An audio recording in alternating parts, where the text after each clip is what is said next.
Timbog ang isang sangkot umano sa iligal na pagbebenta ng armas sa Batangas. Nakuhaan siya ng mga hindi lisensyadong rifle, mga magazine at mga bala. Saksi, si June Veneracion. Takbo. Huli sa akto ang isang hinihinalang gun runner sa buy-bust operation ng PNP Criminal Investigation and Detection Group o CIDG sa Santo Tomas, Batangas. Nakatakas naman ang isang kasama ng sospek. Tatlong hindi lisensyadong rifle, mga magazine at kahon-kahong bala ang nakuha ng mga pulis. So ito yung mga kontrabando na nakuha ng tropa. Ito, ayan, pakita mo yung bala. Isang organized group ito. We're checking kung gaano ang extent ng kanilang operation. Isang informant ang nagbigay sa CIDG ng tip tungkol sa matagal ng operasyon ng gun running group. Isang buwan nagplano at naghanda ang mga pulis bago idilusad ang entrapment operation. Sa Batangas at iba pang kalapit na probinsya nag-ooperate ang gun running group. Bagong-bago pa ang mga nakuhang baril. Ang ibang parte ay may tatak ng USA. Sabi ng CIDG, iniimbestigahan ang anggulong gun smuggling. Usual clients yan. Number one, siyempre yung mga aficionados. Pero ang kinatatakot nga namin, yung criminal groups yung mga gun for hire. Kasi siyempre, instrument of crime ito eh. Kailangan talaga masawata natin. Sinusubukan pa naming makuha ang palig ng suspect na nasampahan ng reklamong paglabag sa Comprehensive Firearms and Ammunition Regulation Act. Para sa GMA Integrated News, June Veneracion ang inyo, saksi. Isang bagong silang na sanggol ang sinagip matapos matagpuan sa kanal sa Cavite. Saksi, si Oscar Oida. Dahil sa narinig na munting pag-iyak, kung kaya pilit na isiniksik ng lalaki ito ang sarili sa isang maliit na kwadradong butas. At nang silipin sa isa pang anggulo, makikita ang ginagapangan niyang si Juan sa pagitan ng pader ng dalawang bahay. Sa baba niya, sa may tila kanal, may tila gumagalaw. Isang bagong panganak na sanggol na wala kahit anong saplot. Umiiyak. Kasi pagsilip nila, yung sanggol lang nandoon. O di ngayon, syempre po, kumilos na kami para maanuan. Pagsilip namin, baby nga, tapos binibidyoan, buhay pa. Sa video, kita kung paanong halos hindi magkasya ang lalaki. Ang kanyang paa, nakaangat pa, malayo sa lupa kung nasaan ang sanggol. Pero maya-maya pa, makikitang naiyuko niya patagilid ang sarili. At sa ilang saglit,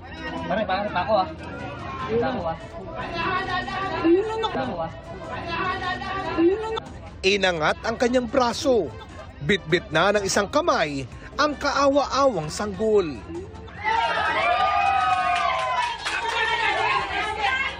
Agad siyang binalutan ng tela ng mga nakaabang sa loob ng bahay. Ang mga tagpo na nangyari nitong Lunes, mabilis na kumalat sa iba't ibang social media post. Kanina, nakilala ko ang kumuha sa baby na si Kent. Di raw niya alam kung paano niya napagkasya ang katawan sa butas ng exhaust fan. Nang pagbaba ko po doon, medyo dumistansya lang po ako ng konti doon sa sanggol para di ko nga po siya matapakan. Tapos, iginilit ko na lang po yung pinakakatawan ko para makuha ko lang po siya. Kumbaga gumanyan lang, nakaganyan lang po ako noon. Pati yung pag-abot kong ganyan, nakaganyan lang po ako noon. Pag-angat ko po ng yun, kinuha na po siya nung isa kong kasama na nag-aalalay na kunin yung sanggol. Di pa malinaw ang detalye sa kung paano napunta ang sanggol sa kanal. Pero ayon sa barangay, napag-alaman kalaunan na may minor de edad na nagsilang umano ng sanggol sa lugar. Bagay na kinumpirma naman sa amin ng pulisya. Bagamat di nagpa-interview sa harap ng kamera, sinabi sa amin ng kanilang BAUC officer na iniimbestigahan na nila ang pangyayari. At kasalukuyan na umanong nasa maayos na kondisyon ang mag-ina. Inoobserbahan sa di tinukoy na ospital ang baby, habang nasa mga kaanak ang kanyang ina.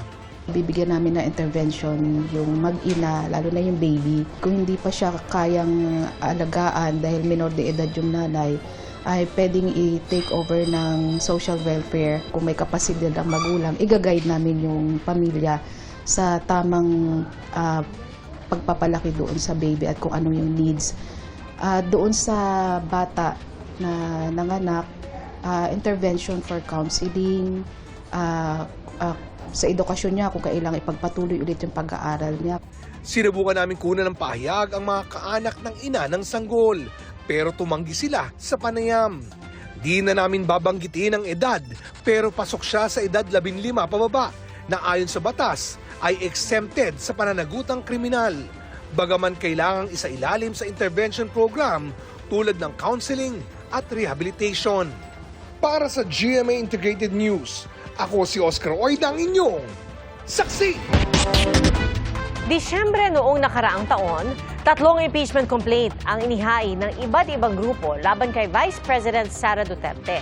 Pero ang inaprubahan ng Kamara at inendorso ng 215 kongresista noong February 5 ang ika-4 na reklamo na trinansmit o ipinadala sa Senado bago mag-recess ang Kongreso. Pero pagdating ng July 25, idineklara ng Korte Suprema na unconstitutional ang ika-4 na reklamo. Labag daw kasi ito sa 1-year bar rule dahil isang impeachment complaint lang ang pwedeng ihain laban sa isang impeachable officer sa loob ng 1 taon. Ayon po sa Korte, itinuring na terminated o dismissed ang naunang 3 impeachment complaint na mag-adjourn ang Kamara. At dahil dyan, walang bagong impeachment complaint na pwedeng ma-initiate bago ang February 6, 2026. Kamakailan lang, naghain ng motion for reconsideration ang Kamara. Ang punto naman nila, mali ang pagkakaintindi ng Korte sa naging proseso nila. Nagtakdaan nila ng mga bagong panuntunan ang Korte Suprema. Nilinaw ng House Speaker na nai-transmit sa Senado muna ang ika-4 na impeachment complaint bago i-archive ang naunang 3 reklamo.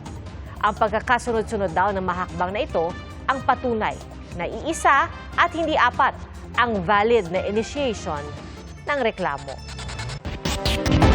Sususpendihin ng 60 araw ang pag-aangkat ng bigas simula September 1. Utos po yan ni Pangulong Bongbong Marcos sa gitna ng state visit sa India. Saksi, si Salima Refran. Higit pa raw sa inaasahan ang nakamit ni Pangulong Bongbong Marcos sa ilang araw pa lang na state visit sa India. Sabi yan ng Pangulo sa dinner banquet ni Indian President Draupadi Murmu. This has been one of my most productive and constructive visits that I have ever had. And I attribute this to the enduring closeness between the Philippines and India. Sa day 3 ng state visit ng Pangulo sa New Delhi, nakipagkita siya sa Indian business community. Hinikayat ng Pangulo na mamuhunan sila sa Pilipinas. Pirmado na rin anya ang terms of reference sa mga negosasyon para sa India-Philippines Preferential Trade Agreement. Dito, magiging mas malawak at mas malaya ang market access ng dalawang bansa. As two of the world's most promising emerging markets, the Philippines and India view the PTA as a strategic platform to harness our shared strengths and elevate our economic partnership. India would be assisting the Philippines towards development of a sovereign data cloud through a pilot project. We are also exploring cooperation for the linking of payment systems. We'll be talking in terms of helping with launching Philippine satellites. There is also a discussion ongoing in terms of supporting large infrastructure projects in the Philippines. There was a focused discussion on cooperation in the field of healthcare, particularly India's strengths in pharmaceuticals, traditional medicine. Sa gitna ng iba't ibang pulong, nagdesisyon si Pangulong Marcos na isuspende ang pag-aangkat ng bigas ng 60 araw simula September 1. Inirekomenda ito ng Department of Agriculture dahil mataas ang stock ng local rice ngayong parating ang anihan. Kailangan isuspend po ito dahil po maganda po ang ani ng ating mga farmers para hindi po maapektuhan ang presyo nito at hindi maabuso ng ibang mga shrewd traders. Pero hindi muna inaksyonan ang rekomendasyong itaas ang taripa sa imported na bigas. Ayon sa DA, kung magiging epektibo ang kanilang estratehiya, pwedeng hindi na itaas ang taripa. July 2024 nang ibaba sa 15% ang noong 35% na taripa sa bigas para maibaba ang presyo ng bigas sa merkado. Ngayon, ang rekomendasyon ng DA gawing 25% at kalaunan ibalik sa 35% ang taripa. Isa ang pagbaba ng presyo ng bigas sa mga dahilan kung bakit nagtala ng 0.9% inflation rate itong Hulyo, pinakamababa sa loob ng halos 6 na taon. Nakatulong din daw sa pagpapabagal ng inflation ng 20 pesos kada kilong bigas para sa mga piling sektor. Palalawakin pa yan ayon sa Pangulo noong kanyang State of the Nation address. Yung sa bigas halimbawa, instead of subsidizing, bakit hindi pababain ang farm inputs or make it easier for farmers to produce more para mapababa? And that is why we have, in the last planting seasons, have recorded all bumper crops pataas ng pataas because inayos nga natin ang production. But we're still heavily subsidizing the 20 bigas. It should not be that heavily subsidized. In fact, Liliit po ang subsidy in the coming it should come habang yung production natin gumaganda. Bababa ng bababa yan. And as that subsidy, as the subsidy becomes less and less, mas magiging malaki ang coverage ng 20 pesos. Sabi ng Pangulo, may pondo ang gobyerno para sa 20 pesos na bigas at iba pang proyektong ipinangako ng Pangulo sa kanyang zona, gaya ng zero balance billing sa mga DOH hospital. Uutangin ba natin ang pantustos sa mga proyekto? Because right now, 17.2 trillion. Even if you look at the sari-sari store, isang negosyo, isang maliit na negosyo, may utang din. Investment para palakihin ang negosyo. Huwag natin tinitignan yung trilyon. Mula sa Delhi, India, para sa GMA Integrated News, ako si Salima Refra ng inyong saksi. Patay ang 13 taong gulang na bata sa Maguindanao del Sur dahil sa rabies. Ayon sa tiyuhin ng bata, 7 buwan na raw ang nakalilipas nang makagat ng kanilang alagang aso ang kanyang pamangkin. Pero hindi raw siya dinala sa ospital at sa halip ay isinailalim sa tradisyonal na uri ng panggagamot. Hindi rin daw naturukan ng anti-rabies vaccine ang bata. Bumalik umano sa normal ang kalagayan ng bata pero nitong Lunes ay bigla raw siyang nagwala, nahirapang huminga, natakot sa liwanag at nagsisigaw kapag tinatamaan ng hangin. Isinugod siya sa ospital pero binawian din siya ng buhay. Agad inilibing ang bata at binakunahan ang kanyang mga nakasalamuha. Dahil daw sa mga questionableng investment, pinangangambahan kung tatagal pa ang pondo ng Government Service Insurance System o GSIS. Ang tugon ng GSIS sa pagsaksi ni Maki Pulido. GSIS, o Government Service Insurance System, ang nangangalaga sa buwan ng kontribusyon ng mga empleyado ng gobyerno para pagdating ng panahon o pangangailangan, may maaasahang pensyon o ibang benepisyo. Itong inaasahan ni Romeo ngayong retirado na siya. Pambili ng mga gamot po, pagkain, at napakahalaga po ng pensyon. Pero tanong ni Senator Risa Ontiveros sa kanyang privilege speech, tatagal pa ba ang pondo kung di umunoy pumapasok ang GSIS sa mga questionable at paluging negosyo? Una rito, ang 1 bilyong pisong investment ng GSIS sa online gambling platform na DG Plus. Habang may mga hakbang daw ang gobyerno laban sa online gambling, heto ang GSIS, pinondohan na, nalugi pa. Pinasok ito ng GSIS when DG Plus's shares were being offered at a peak of 65.30 pesos. Those shares have since hit a low of 13.68 pesos. Lugi na! Ikalawa, naglabas ng mahigit 1 bilyong piso ang GSIS para bumili ng perpetual preferred shares sa kumpanyang Alternergy nang walang pahintulot ng GSIS Board of Trustees. Lubog na nga raw sa utang ang kumpanya, hindi pa listed sa Philippine Stock Exchange ang biniling shares ng GSIS. Pinatawan ng Ombudsman ng preventive suspension dito si GSIS President Jose Veloso at 6 pang opisyal noong nakaraang buwan. Mahigit 2 billion pesos din daw ang pinuhunan ng GSIS sa Alternergy at 2 iba pang kumpanya kahit ang mga kumpanyang ito ayon na rin sa Commission on Audit Report noong 2023 walang track record na kumita o namigay ng dibidendo. Mahigit 200 million pesos ang ipinondong pera dito ng GSIS, sabi ni Ontiveros. Hindi pa rin tinatanggal ng GSIS ang investment nito sa Del Monte Pacific na lubog na sa utang kaya't magdedeklara na ng bankruptcy. The COA grimly warns that this is just the beginning, since the investments could undermine the actuarial solvency of the pension fund and place members' savings at risk. Ilan sa nakausap namin hindi maiwasang mag-alala. Gusto kong pangalagaan itong contribution. Siyempre po, naman lang ako nag-aalala. Siyempre, kawawa naman po yung mga yung mga member dahil baka po mamaya mawaldas lang po yung pera ng mga tao naguhulog ng pinaghirapan nila. Giit ng GSIS, makikipagtulungan sila sa mga oversight at regulatory body sa pagsuri ng investment nito sa DG Plus Interactive Corporation. Handa raw silang ipresenta ang mga dokumento at datos kaugnay nito. Tinitiyak daw nila sa mga miyembro at pensioner na nananatiling matatag ang GSIS. Sabi pa ng GSIS, as of June 2025, 1.88 trillion pesos ang kanilang total assets at may net operating income na higit 76 billion pesos, mas mataas ng 31% kumpara noong nakaraang taon. Sabi naman ng DG Plus, lehitimo ang transaksyon na isinagawa sa Philippine Stock Exchange. Sumunod daw ito sa rules ng market trade. Ayon naman sa Alternergy, isang renewable energy company, listed sa Philippine Stock Exchange ang perpetual preferred shares na binili ng GSIS. Kikita nga raw ang GSIS ng mahigit 800 million pesos mula sa investment na ito matapos ang 7 taon at ibabalik pa ang higit 1 bilyong pisong ipinuhunan ng GSIS. Hindi raw lubog sa utang ang kanilang kumpanya at may tiyak ng bibili ng kuryente mula sa itinatayo nilang wind at solar energy na inaasahang matatapos na sa susunod na taon. Every year, yung Alternergy ay magre-remit sa GSIS ng 118 million pesos. As a matter of fact, yung unang interest namin na binayaran sa GSIS was in December of 2024. Taon-taon, gagawin po namin yon. Para sa GMA Integrated News, ako si Maki Pulido, ang inyong saksi. Patong-patong na problema ang idinulot umano ng lubak-lubak na kalsada sa ilang bahagi ng San Miguel, Bulacan. Ang mga lubak na ito kumitil pa umano ng buhay ng isang rider na nagulungan ng truck. Ang tugon ng lokal na pamahalaan sa pagsaksi ni Nico Wahe.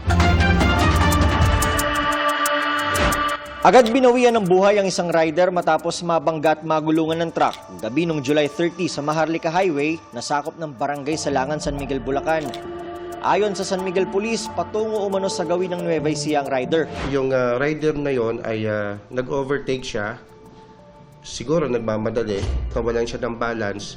Yung direction ng outbalance niya ay papunta dun sa head ng trailer truck. So doon po siya unang tumama, then nagulungan po siya ng gulungan. Ang dahilan ng pagsemplang ng rider, ang lubak sa kalsada. Naaresto ang driver ng truck sa 13 Martires, Cavite matapos magkasan ng follow-up operation ng San Miguel Police. Tumangging humarap sa kamera ang suspect pero giit niya, hindi siyang nakabangga. Alas 9 raw ng gabi nangyari ang insidente. Alas 3 pa lang daw ng hapon ay nakadaan na siya sa San Miguel papuntang Cavite. Ang mga lubak sa Maharlika Highway, matagal na raw na may merwisyo sa mga taga San Miguel. Malaki po yung perwisyo ng bako-bako na yun kasi po sa mga single na aksidente hindi po nakikita kasi lubak. Minsan nasesemplang po. Yung lubak-lubak ang karsada riyan, napakaraming bumabaligtad dyan. Noon pa man daw ay lubak-lubak na sa lugar at pinalala pa na nagdaang mga bagyo at habagat nitong Hulyo.